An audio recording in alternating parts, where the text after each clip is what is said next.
Hi, my tubies. You're never going to believe it. It's 2:08 in the morning. I can't sleep. So normally when I can't sleep, I love listening to Robert Blake or Joyce Myers. And I was just listening to Robert Blake, and he was brought out some good points. He was talking in terms of anytime you are dealing with a person and they don't like to answer questions, which is pretty much how narcissists are. You ask them questions and they'd always break out into a rage, and they have this anger, and they get all bent out of shape. It's important to ask questions. And like Robert Blake said, if you're a queen, and I've always known that I'm a queen, I've always felt like a queen. A queen always asks questions. The reason you should ask questions is because it helps to uncover a person's hidden agendas. It helps to uncover a person's motives. And it helps you to see whether you are still compatible with that person. I remember my ex-narc, how he used to hate to answer questions. He used to try to get all tap dance all around it. But I used to know how to pull the answers out of him because I was insistent. And if he didn't want to answer the question, you just answered the question by not answering the question. So that shows me that you're up to no good. Because like I always tell anyone, you can ask me any question. Go ahead, fire away. Because I know that I'm living right. I know how to do right. I don't have anything to hide. My life is an open book. So anytime you asking someone questions and they get all fidgety and all on edge and they start screaming and their eyes are popping out of their head, honey, get ready to start doing the discard. Discard them before they discard you. Okay? Because I told you, I discarded my narc way. I kept getting these red flags, red flags, red flags. That's why, I proceeded with my divorce.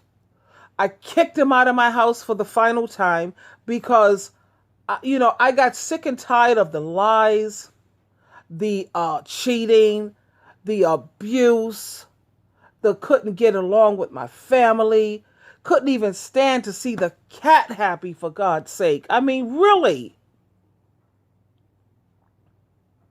And then and then I was also lying here thinking about how people who are empty, you know, empty, they have nothing inside of them.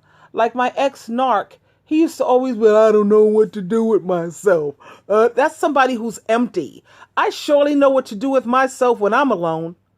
In fact, I love my alone time. I treasure it. I look forward to it. I don't know what to do with myself. Are you stupid? I mean, really? And I was just laying here thinking about that. A person who is empty, empty inside. They have no hobbies. They have nothing that they're interested in. Nothing really excites them or stimulates them except for wrongdoing and hurting people and doing low down, dirty, rotten things. Those are people who are really, really empty. And if you really take time to think about it, it could almost make you cry a little bit for the person, because how sad is that? But I had to make this quick video as I lie here after listening to Robert Blake, who I absolutely enjoy so much, and it also helps me to put my mind on other things instead of thinking about stupid things, because me, I tend to think about work a lot. And then I told you I was dating this guy named Michael. I think about him a lot.